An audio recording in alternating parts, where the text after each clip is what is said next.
तो चलें भाई आज की क्लास को हम स्टार्ट करते हैं।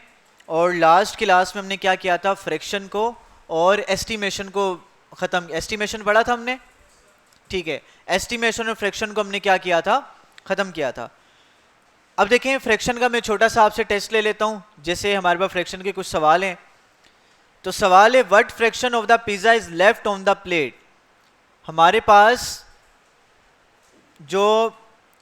पास पिज़्ज़ा है, कितने सेक्शन उसके रह जाएंगे हमारी प्लेट पे। देखें ये हमने क्या कर लिए हैं, जितने ग्रीन हुए हैं सारे के सारे हम खा चुके हैं और एक हमारे पास रह गया है। तो उसको हम फ्रैक्शन में कैसे वो करेंगे, हम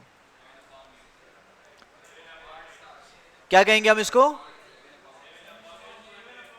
भाई रुक जाएं, मैं खुद पूछूंगा। हाँ भाई क्या कहेंगे इसको, डी ए 7/8। क्यों?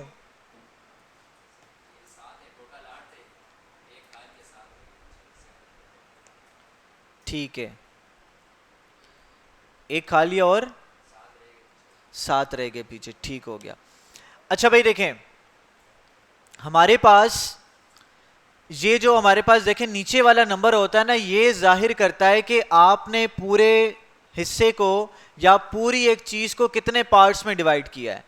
तो 8 इक्वल पार्ट में डिवाइड किया है और 8 इक्वल पार्ट्स में से 7 हिस्से हमने ले लिए हैं। बात समझ आ रही है?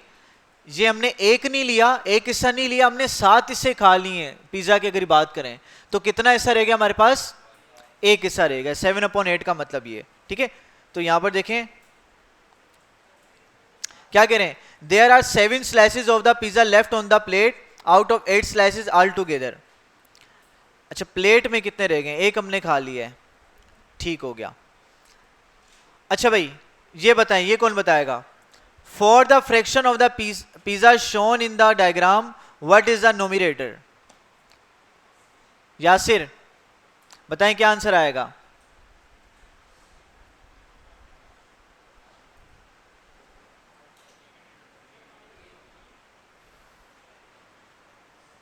इसका नोमिनेटर क्या होगा,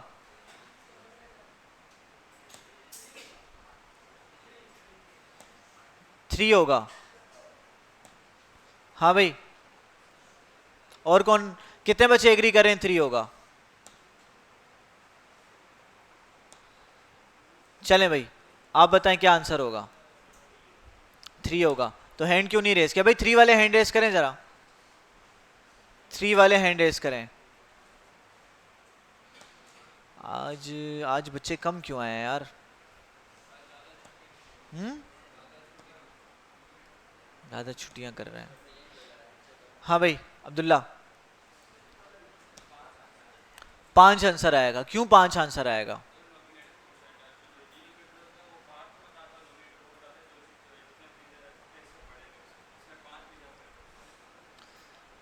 देखो अभी हमने अगर पिछला सवाल देखें तो हमारा आंसर इसमें क्या था, 7/8 था।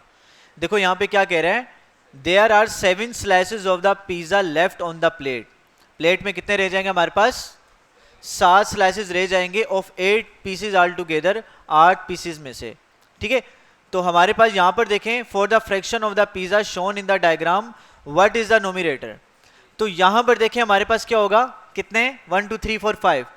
तो 5 हमने क्या कर लिए, भाई हमने कंज्यूम कर लिए और कितने रह गए हमारे पास, 3 रह गए। तो क्या लिखेंगे यहां पर हम, 3 आंसर आएगा या 5 आएगा, कितने 5 वाले हैं, ठीक है भाई चलें 5 हमारा आंसर क्या है, ठीक है। 3 वाला हमारा आंसर क्या था, गलत था। भाई समझ में आई है कि नहीं आई है, कि हमारा जो ऊपर वाला पार्ट होता है वो ये बताता है कि भाई हमारे पास कितना हिस्सा रह गया है। बस में आ रही है, बैठ जाओ, गुड। देखो यहां पे बस कंफ्यूज नहीं होना। जैसे इस पूरे स्लाइस में से, पूरे पिज्जा में से एक हिस्सा क्या हुआ है, कटा हुआ है। इसका मतलब एक हिस्सा हमने खा लिया, पीछे कितने रह जाएंगे, 7 रह जाएंगे, ठीक है। इसी तरह से यहां पर देखें हमने 3 हिस्से खा लिए, पीछे कितने रह जाएंगे, 5 रह जाएंगे। तो 5/8 इसका आंसर होगा, ठीक है भाई बैठे, गुड शाबाश। What fraction of the big square is coloured orange. इस बड़े स्क्वायर में से कितने पार्ट में ऑरेंज कलर हुआ है, कौन बताएगा, अब्दुल्ला बताओ, लास्ट में, क्या आंसर बनेगा इसका?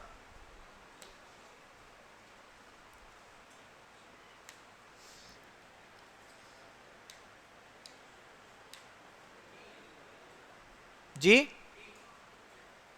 इस सी वाला ऑप्शन है, डी वाला, 4 4 8 4 12 4 16, ठीक है, तो 5/16, ठीक है भाई, समझ आ गई। तो 16 में से 5 बॉक्सेस में क्या था? कलर था, और उसको हमने किससे जाहिर किया? 5/16 से जाहिर कर दिया, ठीक हो गया, गुड हो गया भाई। अच्छा ये कौन बताएगा?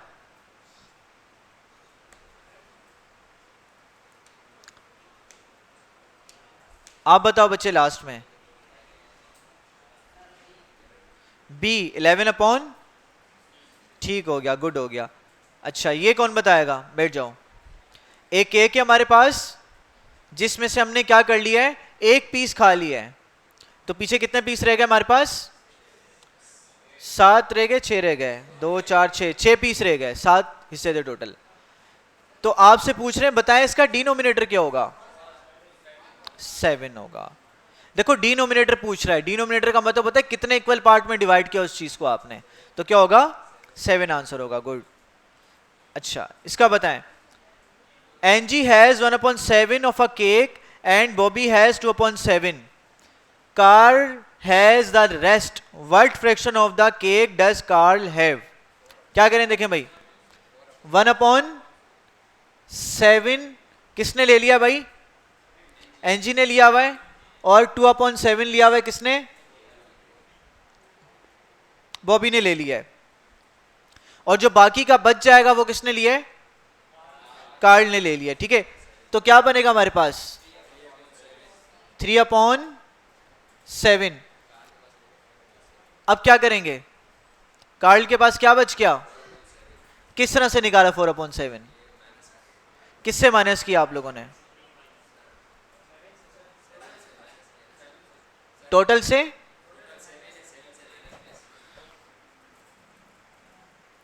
अच्छा 7 से माइनस करके क्या आंसर बताया आप लोगों ने? 4/7, ठीक है, ठीक है, 4/7, ठीक हो गया, गुड हो गया, सही।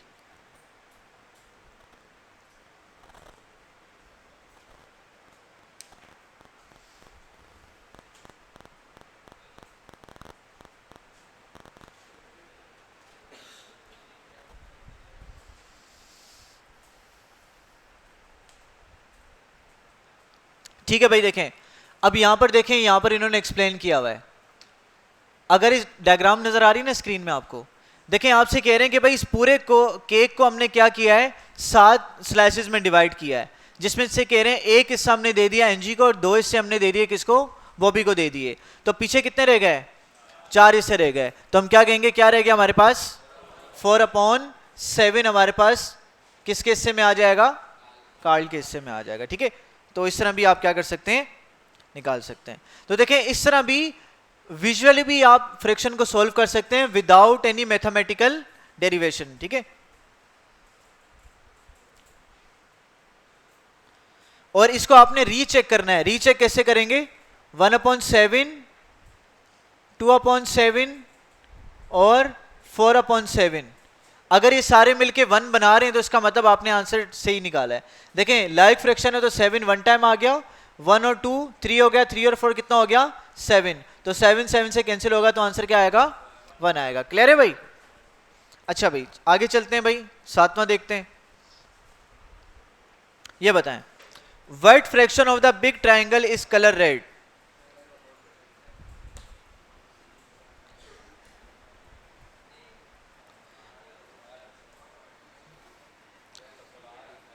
तीन 4 5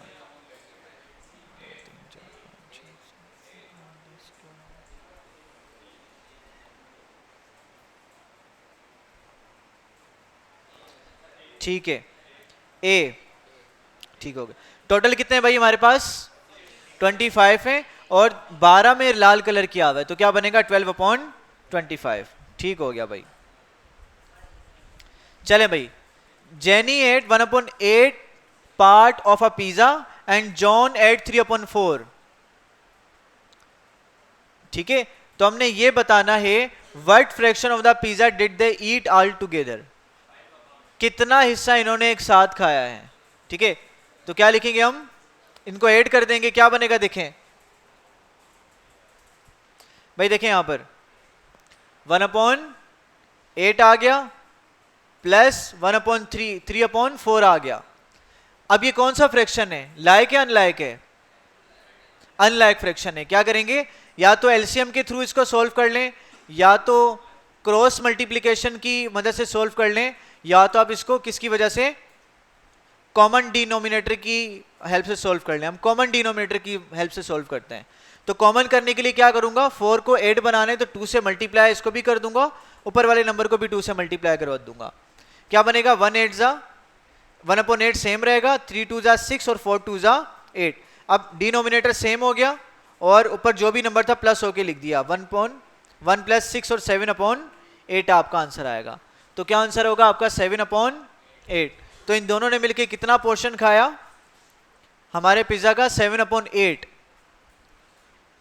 यानी कि 8 पीसीज में से 7 पीसीज जो लोग खा गए, एक पीस हमारे पास बाकी क्या रह गया, बच गया। चले भाई, a square cake is cut into 16 equal part, एक स्क्वायर केक है जिसको हमने 16 इक्वल पार्ट में कैंसिल किया या काट दिया है। Ben eat 7/16 of the cake and Bailey eats 1/4 of the cake, what fraction of the cake is left, कितना बच जाएगा हमारे केक का हिस्सा।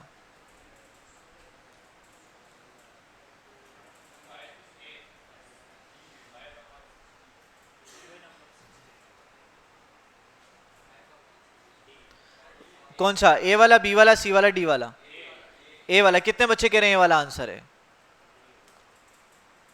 ए वाले हैंड रेस करें जरा भाई, बाकी बाकी किसी खाते में नहीं है। डी वाले कितने, डी वाले, डी वाले बस 1 2 3, बाकी बाकी सोए में सारे। हाँ भाई बताओ किस तरह से डी है भाई, खामोशी से सुने, देखें जवाब दे रहे हैं। 4 को सही है, 4 से मल्टीप्लाई करवाया 16 आ गया, सही है।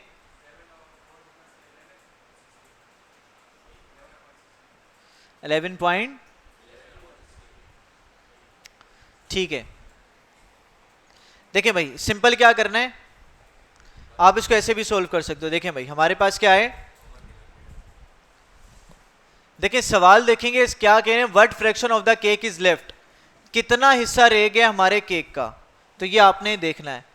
तो इसके दो तरीके भाई सोल्व करने के, आपने लिखा 7/16 किसने ले लिया, बेन ने ले लिया और बेली ने ले लिया 1/4।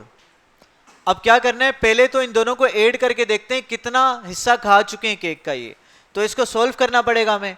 तो सोल्व करते हैं भाई, देखें डिनोमिनेटर सेम कर दें आप, या तो अभी एलसीएम वाले तरीके से कर लेते हैं, इन दोनों का एलसीएम ले लेते हैं।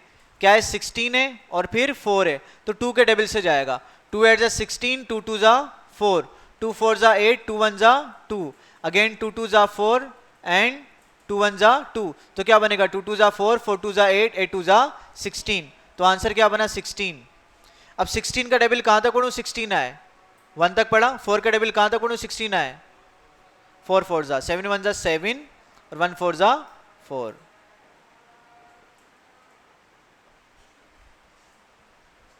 क्या आंसर आया,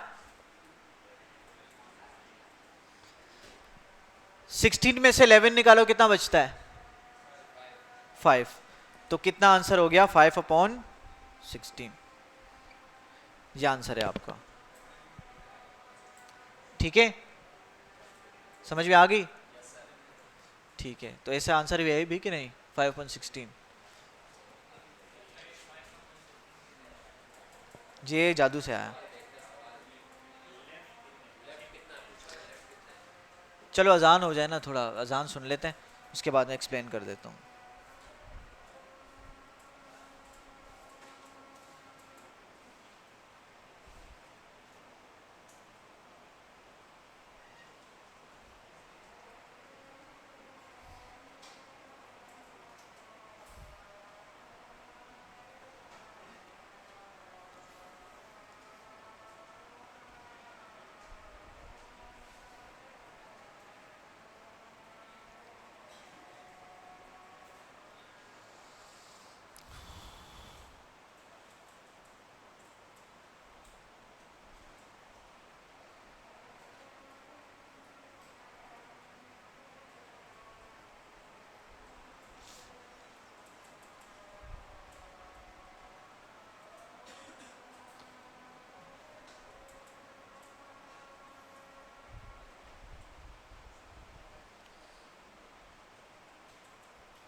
क्या करना है, इधर से जाओ।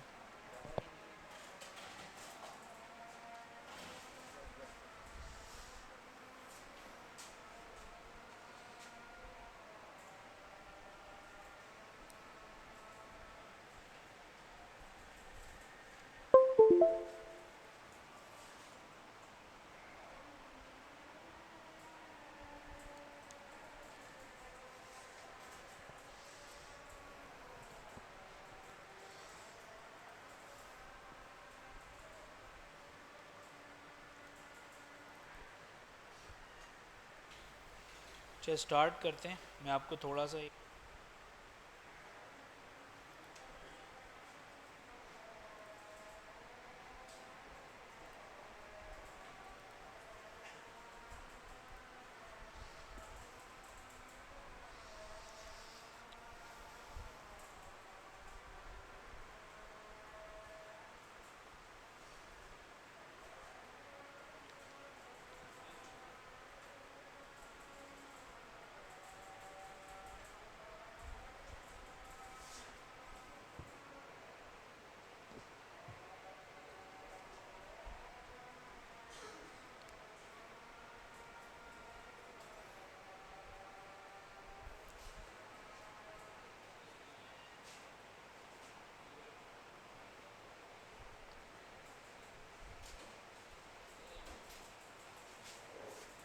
अच्छा भाई देखें यहाँ पर, बेटा 2 मिनट देख लें, उसके बाद नमाज को निकलते हैं। देखें भाई, ये तो समझ में आ गई ना कि भाई इतना हिस्सा एक बंदे ने खाया, इतना हिस्सा दूसरे बंदे ने खाया, सही है। हमने इनको सॉल्व करके हमने पहले देखना है कि भाई टोटल कितना हिस्सा कंज्यूम हो चुका है केक का। तो इतना पार्ट केक का कंज्यूम हो चुका है, ठीक है। तो अब हमने ये बताना है कि भाई कितना हिस्सा रह गया, what fraction of the cake remain left, कितना रह गया। तो मुझे बताएं, पूरे केक में से इतना हिस्सा खा चुके हैं वो लोग, क्या पूरे केक में से इतना हिस्सा खा चुके हैं? अब बताना है भाई। देखें, जो पूरा नंबर होता है, पूरा किसको जाहिर करता है, कौन सा नंबर पूरी चीज को जाहिर करता है? पूरा नंबर। वो कौन सा नंबर होता है जो पूरी चीज को जाहिर करता है? जैसे देखें, मेरे पास एक चॉकलेट को 600 में मैंने डिवाइड कर दिया, एक चॉकलेट को 600 में डिवाइड कर दिया, क्योंकि नीचे वाला पार्ट क्या बताता है, कितने इक्वल पार्ट में आपने डिवाइड किया चीज को। और उन 600 में से 6 के 6 से मैंने अपनी जेब में डाल दिए। तो उसका मतलब कितनी चॉकलेट ली मैंने? पूरी ले ली ना, पूरी चॉकलेट मैंने ले ली भाई।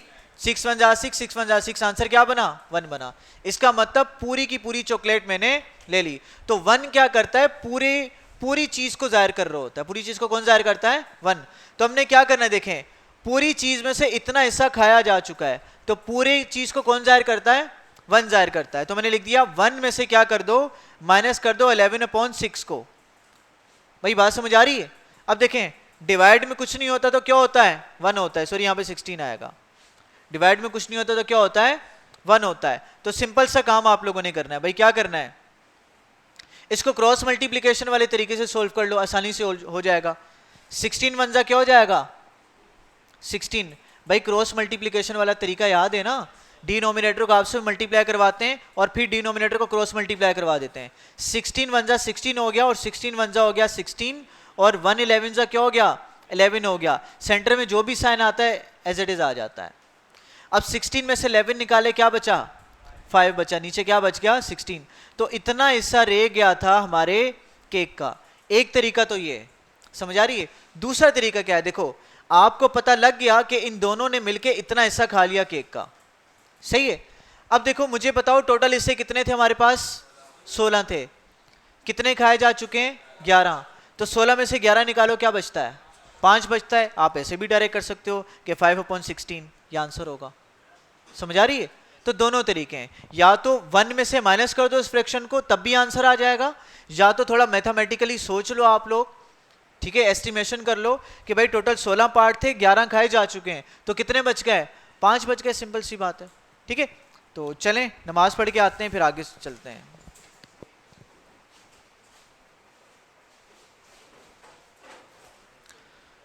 तो चलें भाई आगे प्रोसीड करते हैं। फ्रैक्शन वाला हमारा टॉपिक हो गया, परसेंटेज को भी हमने देख लिया, एस्टिमेशन को भी हमने देख लिया। अब हम आगे प्रोसीड करते हैं भाई। अब हमारे पास जो अगला हमारा टॉपिक है वो है ज्योमेट्री के हवाले से। नंबर वाले सेक्शन को हमने डिटेल में देखा, अब हम ज्योमेट्री की तरफ बढ़ते हैं। अच्छा भाई, अच्छा मुझे ये बात बताएं आप लोग कि ज्योमेट्री क्या होती है। कौन बताएगा कि ज्योमेट्री ये होती है? ज्योमेट्री पढ़ी है ना आप लोगों ने, ठीक है? किसे कहते हैं ज्योमेट्री? नापना, मेजरमेंट करना। और किसे कहते हैं भाई? शेप्स, ठीक है। और हाँ भाई अब्दुल्ला, किसे कहते हैं ज्योमेट्री? दुनिया में पाए जाने वाली साख्त, वेरी गुड। और ट्राइएंगल, ठीक है। और शेप्स के बारे में, ठीक है। ज्योमेट्री बॉक्स, ज्योमेट्री बॉक्स, शेपों के नाम भाई, शेपों के नाम, ठीक है। हाँ भाई इलाफ, क्या होती है ज्योमेट्री? भाई वो होती क्या है ये बताओ ना।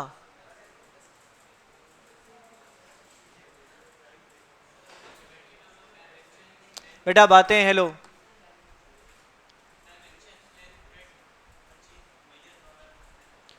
ठीक हो गया, वेरी राइट, बैठो।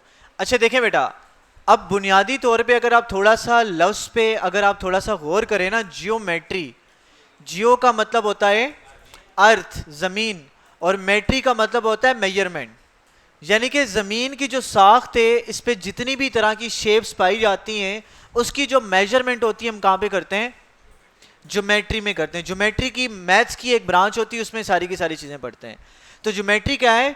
जिसमें हम सारी की सारी चीज़ें पढ़ते हैं शेप्स के हवाले से और उनकी प्रॉपर्टीज़ के बारे में पढ़ते हैं। बस में आ रही है? तो ज्योमेट्री को पढ़ने से पहले आपके माइंड में डायमेंशन का कॉन्सेप्ट क्या होना चाहिए? क्लियर होना चाहिए। डायमेंशन चूंकि बड़ी इंपॉर्टेंट है आपकी ज्योमेट्री में। बेटा ये आगे लेकर आओ बोर्ड। क्या है हमारे पास? डायमेंशन क्या होती है, कौन बताएगा? वैसे मैं बता चुका हूं आप लोगों को शायद, ठीक है। 2D dimension, 3D dimension, very good. होती क्या ये? इलाफ, किसे कहते हैं डायमेंशन?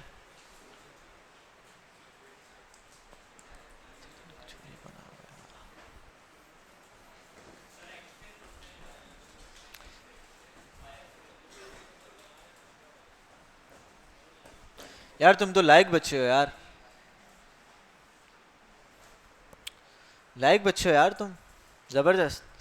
ठीक है भाई, तो डायमेंशन बुनियादी तौर पे हम किसको कहते हैं? डायमेंशन कहते हैं एक्सिस को। किसे कहते हैं? डायमेंशन कहा जाता है एक्सिस को। अब एक्सिस और डायमेंशन दोनों को क्या कहते हैं, ये कौन बताएगा? बैठो बेटा, गुड, शाबाश। डायमेंशन और एक्सिस दोनों को क्या कहते हैं? हाँ, अब्दुल्ला बताएगा। अब्दुल्ला बताओ, डायमेंशन और एक्सिस दोनों को क्या कहते हैं? क्या कहते हैं? ज्योमेट्री कहते हैं। अरे वाह, हमें तो पता ही नहीं था, है ना। चले बैठो, गुड, शाबाश। हाँ भाई, और कौन बताएगा? अब्दुल्ला तुम बताओ। विड्थ कहते हैं। हाँ भाई तुम बताओ। कुछ नहीं कहते? अच्छा, हीरो तुम बताओ। यासिर कहाँ है? यासिर, यासिर आया आज? हाँ भाई यासिर बताओ। किसी चीज को नापने के लिए, गुड, शाबाश। हाँ बच्चे आप बताओ, क्या नाम है आपका? यार तुम्हारे पीछे कोई नहीं है यार, तुम ऐसे ऐसे अनजान बन गए हो कि हैं।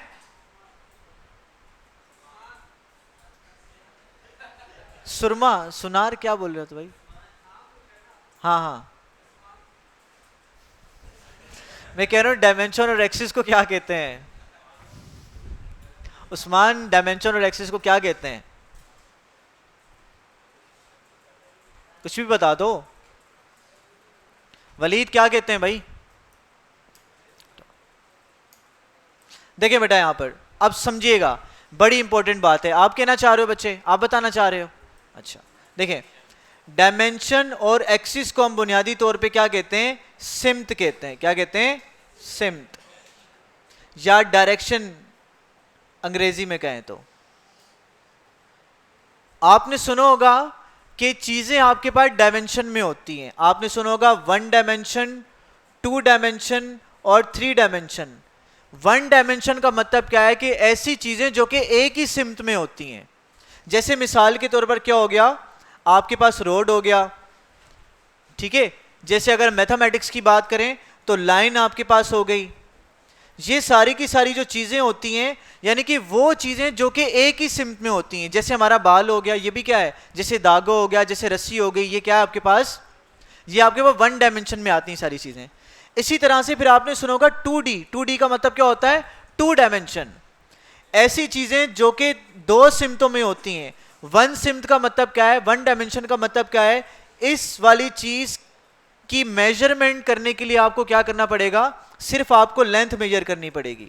अगर आप ये जानना चाहते हो कि एक 1 डायमेंशन वाली चीज ने कितनी जगह घेरी है, तो आप बुनियादी तौर पे क्या मेजर करोगे, उसकी लेंथ मेजर करोगे।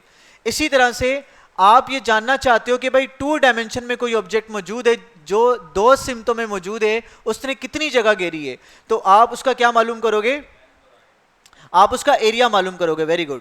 तो एरिया बुनियादी तौर पे क्या होता है, लेंथ और ब्रेथ कह लो, लेंथ और हाइट कह लो, लेंथ और विड्थ कह लो, जो आप कहना चाहो।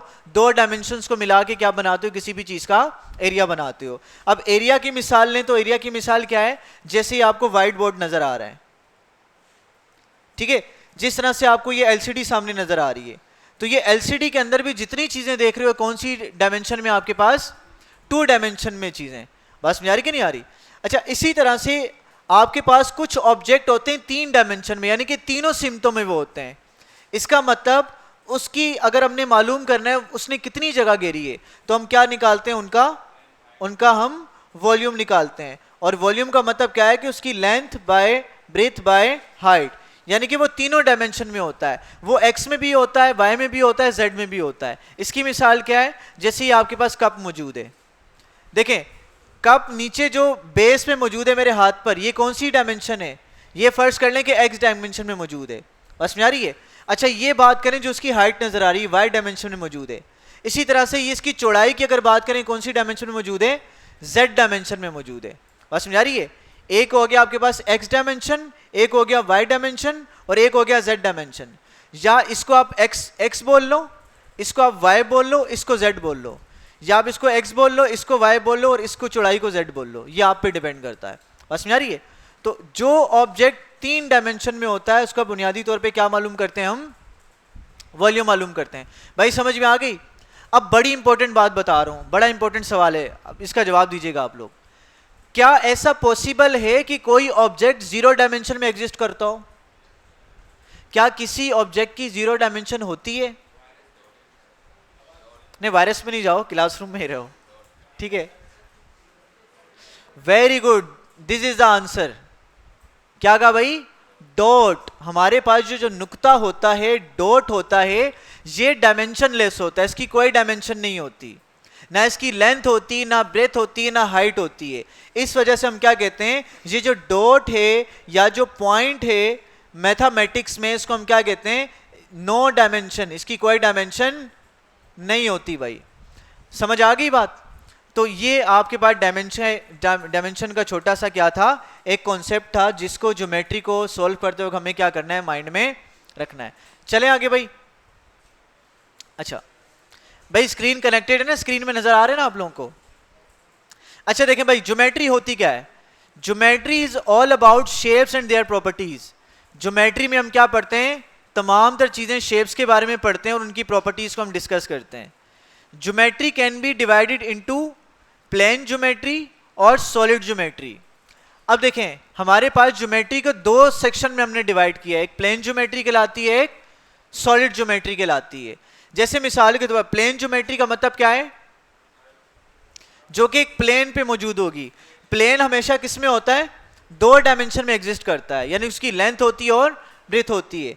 अच्छा, अगर मैं बात करूं, ये जो मैंने शेप बनाई है, ये 2D शेप है, स्क्वायर 2D है। अगर स्क्वायर को 3D में बनाने तो क्या बनेगा मेरे पास, ये क्यूब बन जाएगा, इस तरह से बनेगा। 3D में बनाना चाहूं तो इस तरह से बनेगा मेरे पास। जो बॉक्स होता है ना आपके पास, वो किसकी मिसाल होती है हमारे पास? वो होता है स्क्वायर ही है, लेकिन वो किस में होता है? वो 3 डायमेंशन में मौजूद होता है। उसकी लेंथ भी होती है, विड्थ भी होती है और हाइट भी होती है। और जो आप बोर्ड पे बना रहे हो, प्लेन पे बना रहे हो, क्या हमारे पास 2 डायमेंशन में। तो हमारे पास ज्योमेट्री 2 तरह की होती है। एक होती है प्लेन ज्योमेट्री, प्लेन का मतलब 2 डायमेंशन उसमें होंगे, और एक होती है सॉलिड ज्योमेट्री, इसका मतलब क्या होगा? वो 3 डायमेंशन में होगी आपके पास, ठीक है। 3 डायमेंशन वाली ज्योमेट्री को हम सॉलिड ज्योमेट्री कहते हैं। अब जैसे एक और मिसाल ले लें, ये मैंने एक सर्कल बनाया है, ये सर्कल भी क्या है? ये भी सर्कल है आपके पास। तो ये सर्कल को हम क्या करें? गोल शेप को जब 2D में बनाते हैं तो वो क्या बनता है? उसको हम सर्कल कहते हैं। क्या कहते हैं? सर्कल। अगर इसी गोल शेप को 3D में बनाऊंगा तो क्या बन जाएगा ये? अब ये सर्कल नहीं होगा, अब क्या कहलाएगा? अब क्या कहलाएगा? अब ये स्फीयर कहलाएगा। क्या कहलाएगा? स्फीयर कहलाएगा। समझ आ रही है? इसी तरह से देखें, हमारे पास 2D में अगर मैं एक चौकोर बॉक्स बनाऊं, एक ऐसी शेप बनाऊं जिसकी चारों साइड इक्वल हो, तो क्या कहलाती है? वो क्या कहलाती है? स्क्वायर कहलाती है। क्या कहलाती है? स्क्वायर। ऐसी शेप जो कि ऐसी क्लोज शेप जिसकी चारों साइड क्या हो? इक्वल हो, वो क्या कहलाती है? स्क्वायर कहलाती है। लेकिन अगर हम क्या करते हैं, इसी स्क्वायर वाली शेप को 3D में लेके जाते हैं, अब ये स्क्वायर नहीं कहलाता, ये क्या कहलाता है? ये क्यूब कहलाता है। क्या कहलाता है? क्यूबॉइड कहलाता है, ये क्यूब कहलाता है। भाई समझ में आ गई बात? ठीक है। अच्छा आगे चलते हैं। तो देखें भाई क्या कह रहे हैं, plane geometry is about flat shapes like lines, circles and triangles. ऐसी हमारे पास फ्लैट शेप्स जो कि क्या होती हैं? लाइंस होती हैं, सर्कल होती हैं और ट्राइंगल्स होते हैं, that can be drawn on a piece of paper. सबसे आसान इसकी पहचान क्या है प्लेन ज्योमेट्री वाली चीज़ों की? यानी कि वो शेप जो कि पेपर पे ड्रॉ की जा सकती है, दीवार पे ड्रॉ की जा सकती है, वो सारी की सारी क्या कहलाती हैं? प्लेन ज्योमेट्री के उसमें आती हैं। फिर सॉलिड ज्योमेट्री क्या होती है? Solid geometry is about 3 dimensional object like cubes, prisms, cylinders and spheres. जैसे हमारे पास देखें, स्क्वायर को 3D में लेके जाओ, क्या बनता है? क्यूब बनता है। ट्राइंगल को 3D में लेके जाओ, क्या बनता है? प्रिज्म बनता है। बस में आ रही कि नहीं आ रही? इसी तरह से हमारे पास वो शेप्स जो कि 3 डायमेंशन में होती हैं, वो हमारी सॉलिड ज्योमेट्री में आती हैं। अच्छा भाई hint, try drawing some of the shapes and angles as you learn, it helps. ठीक है भाई, शेप्स हम बना के देख चुके हैं। अच्छा नीचे देखें, बता रहे हैं भाई आपको कि पॉइंट की कोई डायमेंशन नहीं होती, लाइन 1 डायमेंशन में होती है, आपके पास स्क्वायर 2 डायमेंशन में होता है, क्यूब आपका 3 डायमेंशन में होता है। भाई क्लियर है? समझ में आ गई? अच्छा भाई,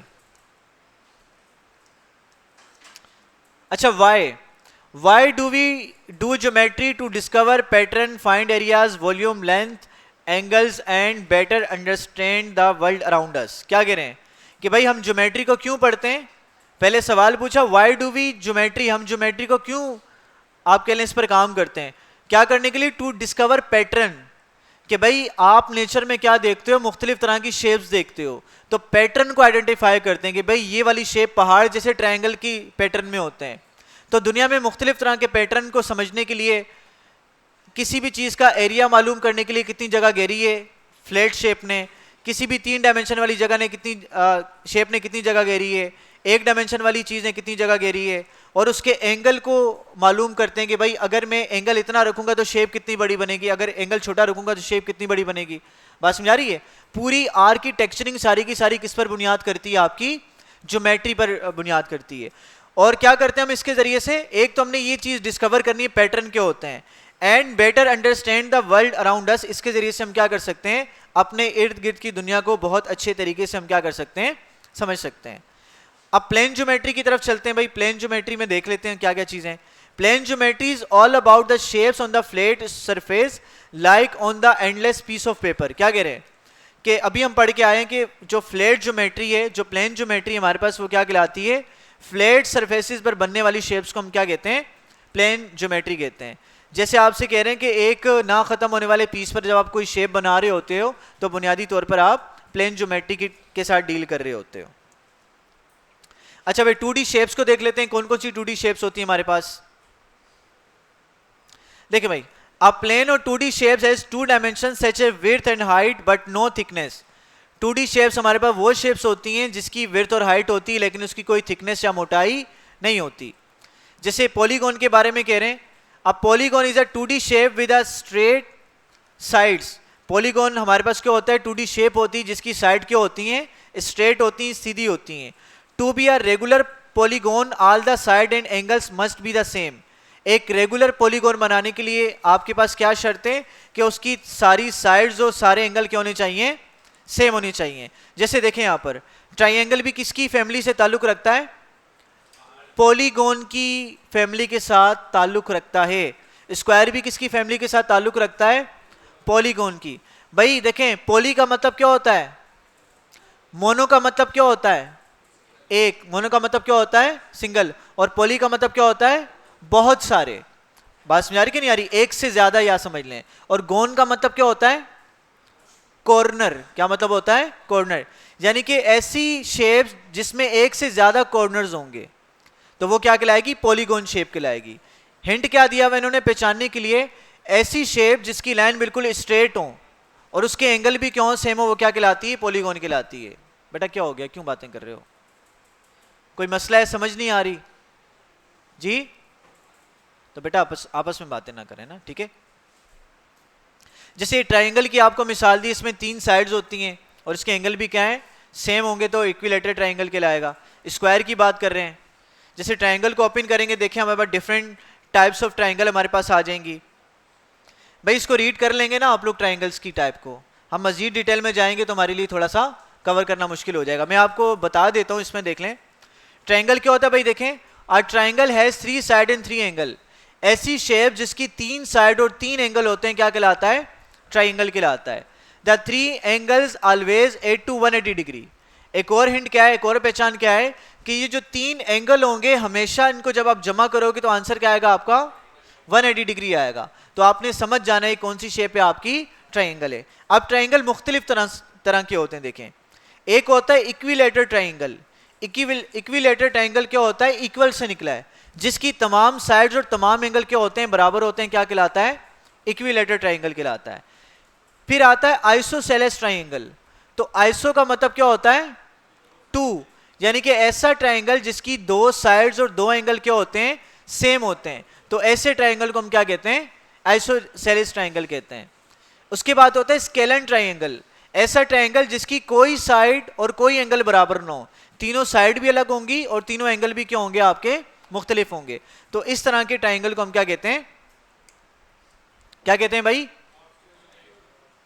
स्केलन ट्राइंगल कहते हैं। कौन सा ट्राइंगल कहते हैं, स्केलन ट्राइंगल कहते हैं। अब देखें एक्यूट ट्राइंगल क्या होता है, क्या होता है, जैसे देखें ऐसे याद रखें, छोटे बच्चे क्या होते हैं, छोटे बच्चे क्या होते हैं, क्यूट होते हैं ना। छोटे बच्चे क्या होते हैं, क्यूट होते हैं। तो हमारे पास एक्यूट ट्राइंगल ऐसा ट्राइंगल होता है जिसमें सारे एंगल क्या होते हैं, 90 डिग्री से कम होते हैं। समझ में आ गई? तो क्यूट से रिलेट करें, क्यूट कौन होता है, छोटे बच्चे क्यूट होते हैं, बड़े बच्चे भी कोई कोई होते हैं लेकिन ज्यादातर छोटे बच्चे क्या होते हैं, क्यूट होते हैं। तो ऐसा ट्राइंगल जिसमें सारे के सारे एंगल क्या होते हैं, 90 से कम होते हैं, वो एक्यूट ट्राइंगल होता है। और राइट का मतलब क्या होता है, राइट ट्राइंगल, राइट का मतलब क्या होता है, सीधा। तो बिल्कुल जो स्ट्रेट एंगल बनता है वो आपका 90 डिग्री का बनता है। तो ऐसा ट्राइंगल जिसके अंदर एक एंगल बिल्कुल सीधा होगा, राइट होगा, यानी कि 90 के एंगल पर होगा, वो क्या कहलाएगा, राइट एंगल ट्राइंगल। इसी तरह से एक होता है एब्ट्यूज ट्राइंगल। एक्यूट का अपोजिट क्या होगा, एब्ट्यूज होगा। ऐसा ट्राइंगल जिसमें क्या होगा, एक एंगल क्या होगा, 90 डिग्री से ज्यादा का होगा, एक एंगल क्या होगा, 90 डिग्री से ज्यादा का होगा। तो वो क्या कहलाएगा, हमारे पास एब्ट्यूज ट्राइंगल कहलाएगा। अच्छा, फिर अगर हम क्या करते हैं, मजीद इसकी देखें शेप्स बन रही हैं कि अगर हम क्या करते हैं, राइट ट्राइंगल को, अगर ऐसा ट्राइंगल जिसकी एक साइड राइट हो और 2 साइड इक्वल हो, तो ऐसा ट्राइंगल क्या कहलाता है, क्या कहलाता है भाई, राइट आइसोसेलेस ट्राइंगल कहलाता है। बस समझ आ रही है? तो डिफरेंट आप शेप को मिलाकर आप डिफरेंट तरह के ट्राइंगल भी क्या कर सकते हो, बना सकते हो, उनके डिफरेंट तरह के नाम है। भाई समझ में आ गई बात? अच्छा जी, कौन सा, ये वाला? अच्छा मैं बताता हूं। देखें भाई, ये क्यूट भी हो गया हमारे पास, आगे चलते हैं। हाँ, राइट आइसोसेलेस ट्राइंगल। देखें ऐसा ट्राइंगल जिसमें क्या है आपके पास, देखें 2 साइड्स और 2 एंगल बराबर हैं और एक एंगल कितना है 90 डिग्री का है। आइसोसेलेस ट्राइंगल क्या होता है? ऐसा ट्राइंगल जिसमें दो साइड्स और दो एंगल क्या होते हैं? इक्वल होते हैं, वो क्या कहलाता है? वो आइसोसेलेस ट्राइंगल कहलाता है। और ऐसा ट्राइंगल जिसमें एक एंगल 90 का होता है वो कौन सा कहलाता है? राइट एंगल ट्राइंगल कहलाता है। तो ये दोनों मिलके क्या बनेंगे? Right isosceles triangle. बात समझ आ रही है?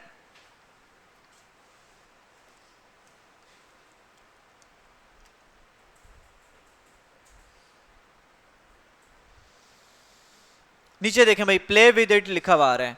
Try the dragging points around the make the different triangle. देखें आप इसको जितना भी मूव करें, जिस साइड पे भी मूव करें, इन सारे एंगल्स का आप जब सम करेंगे तो आंसर क्या आएगा आपका? 180 डिग्री आएगा। जिस भी पॉइंट को आप मूव कर दें तो आपके पास अगेन आंसर क्या आएगा?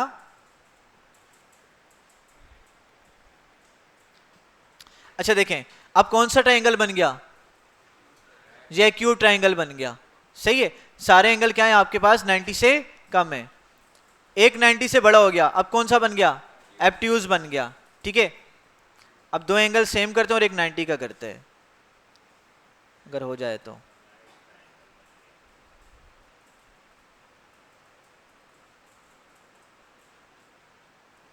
ये राइट ट्राइंगल बन गया, एक 90 का एंगल आ गया।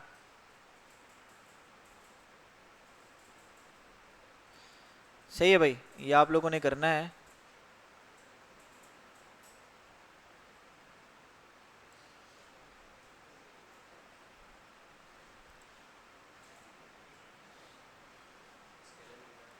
खैर ये कर लेना आप लोग यार, ये हो नहीं रहा।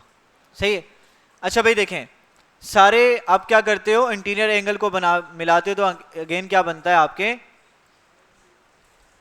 सेम बनते हैं आपके पास। ठीक है, अच्छा भाई नीचे आ जाएं। एंगल क्या होते हैं? एंगल किसे कहते हैं? दो पॉइंट को जोड़ते हैं। देखें भाई, जहां पर दो लाइंस आपस में मिलती हैं, मीट करती हैं, ठीक है, या सिंपल अल्फाज में एंगल की डेफिनेशन देख लो, amount of turn between two lines. दो लाइंस के दरमियान जो अमाउंट ऑफ टर्न होगा ना, यानी कि घुमाव की जो मिकदार होगी, उसको हम क्या कहेंगे? एंगल कहेंगे। ठीक है, और एंगल कब बनता है? जब भी दो लाइंस आपस में मिलती हैं। जब दो लाइंस आपस में मिलेंगी तो क्या बनाएगा? वहां पर कुछ ना कुछ एंगल बनेगा। जैसे यहां पर दो लाइंस आपस में मिल रही हैं, मिसाल के तौर पर एक लाइन ये रही, एक लाइन ये रही। अब कौन सा एंगल बन रहा है इसके दरमियान? इन दोनों के दरमियान 180 का एंगल बन रहा है। बस में आ रही है? एक एंगल, एक लाइन ये रही, दूसरी यहां पर आके मिल गई, अब कौन सा एंगल बन रहा है? 90 डिग्री का एंगल बन रहा है। बस में आ रही कि नहीं आ रही? तो इस तरह से एंगल्स पे आ जाते हैं। The three interior angle always 8 to 180 degree, वही बात कह रहे हैं। पैरामीटर क्या होता है? देखें, the perimeter is the distance around the edges of the triangle, just add up three sides. Perimeter का मतलब है कि ट्राइंगल की सारी साइड्स की लेंथ को आप जमा कर दो, तो जो आंसर आपके पास आएगा वो ट्राइंगल का पैरामीटर कहलाएगा। समझा रही है? अच्छा, इसी तरह से हम आगे चलते हैं। एरिया क्या होता है आपके पास? ट्राइंगल का एरिया, फार्मूला लिख लो भाई। ट्राइंगल का एरिया होता है, फार्मूला एरिया निकालने का, area equal to half breadth by height 1/2 multiply by B multiply by H. ये एरिया ऑफ ट्राइंगल को निकालने का फार्मूला है।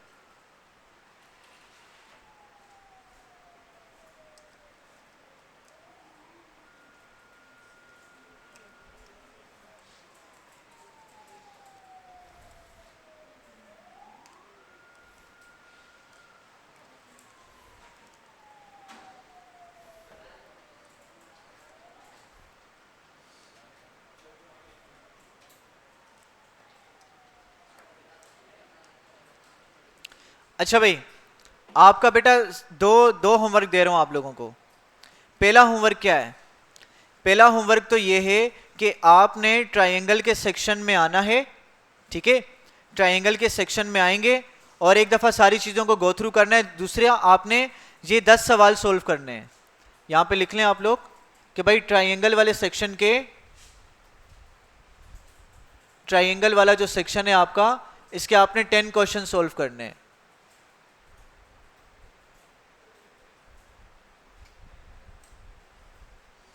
क्या करना है भाई? 10 क्वेश्चन सोल्व करने हैं। दूसरा भाई, दूसरा काम देखें, ये आपने समझ के आना, ये मैं पूछूंगा कल आपसे कि भाई हमने एरिया लिखा है ट्राइंगल का half of breadth into height, ये क्यों होता है, इसका लॉजिक पता करके आना है।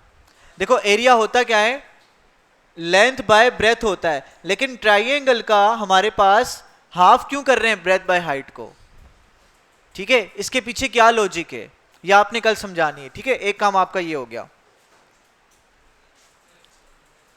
ठीक है। फिर हम देखते हैं हमारी शेप्स वाले सेक्शन में कोई सवाल तो नहीं है।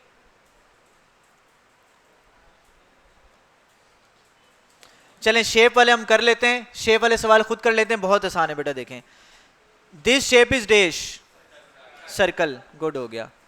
अच्छा, considering the large rectangle, the circle and the large triangle, which number are inside the rectangle and inside the circle but not inside the triangle. क्या कह रहे हैं कि भाई एक सर्कल है, एक ट्राइंगल है और एक आपके पास रेक्टेंगल है, आपने इन सारों को देखना है, ठीक है। तो सवाल क्या कह रहे हैं, देख तो लिया आपने, सवाल क्या कह रहे हैं भाई, देखें भाई सवाल कह रहे हैं एक लार्ज ट्राइंगल को आप देखें, सब रेक्टेंगल को देखें, देख लिया आप लोगों ने, फिर कह रहे हैं सर्कल को देखें, सर्कल को भी देख लिया, और ट्राइंगल को देखें, ट्राइंगल को भी देख लिया। Which number are inside the rectangle, कौन सा नंबर रेक्टेंगल के अंदर है, एंड इनसाइड द सर्कल, और सर्कल के भी अंदर है, but not inside the triangle, लेकिन ट्राइंगल के अंदर नहीं है। 1 और 10, वेरी राइट, 1 और 10, ठीक है, गुड। तीसरा चलें भाई, how many circle are there in the diagram, इस डायग्राम में कितने सर्कल हैं, 1 2, अरे जबरदस्त, ठीक हो गया भाई। आगे चलते हैं, how many triangle are there all together in the diagram, कितने ट्राइंगल हैं, 1 2 3 4, 1 2 3 4 5 6 7 8 9, 9 है, लगा दें, लॉक कर दें 9, चलें भाई, गुड हो गया। पांचवें, how many side does heptagon have, hepta के बारे में हमने पढ़ा नहीं है ना, heptagon,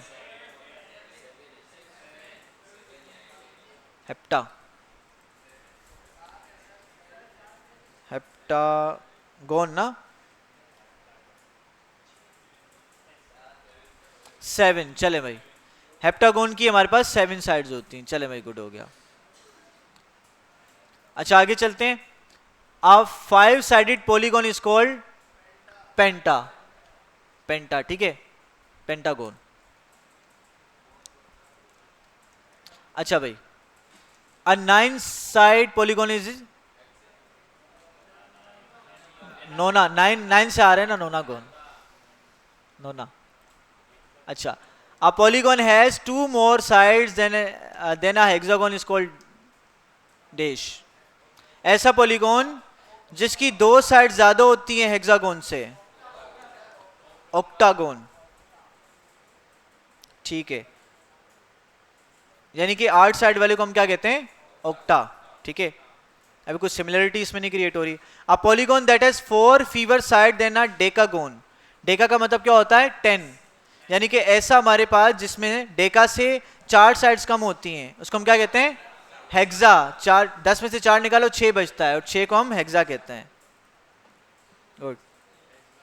how many more side than a pentagon does a decagon have, how many more side than a pentagon does a decagon have, हाँ, पेंटागोन से कितनी साइड ज्यादा होती हैं डेकागोन की, 5, ठीक हो गया, गुड, ठीक है। तो बस 2 आपके काम है, ट्राइंगल वाले सेक्शन के 10 सवाल आपने सोल्व करने, और क्या करना है, और आपने उसका रीजन ढूंढ के आना है कि 1/2 ब्रेथ बाय हाइट क्यों होता है हमारे ट्राइंगल का एरिया का फार्मूला।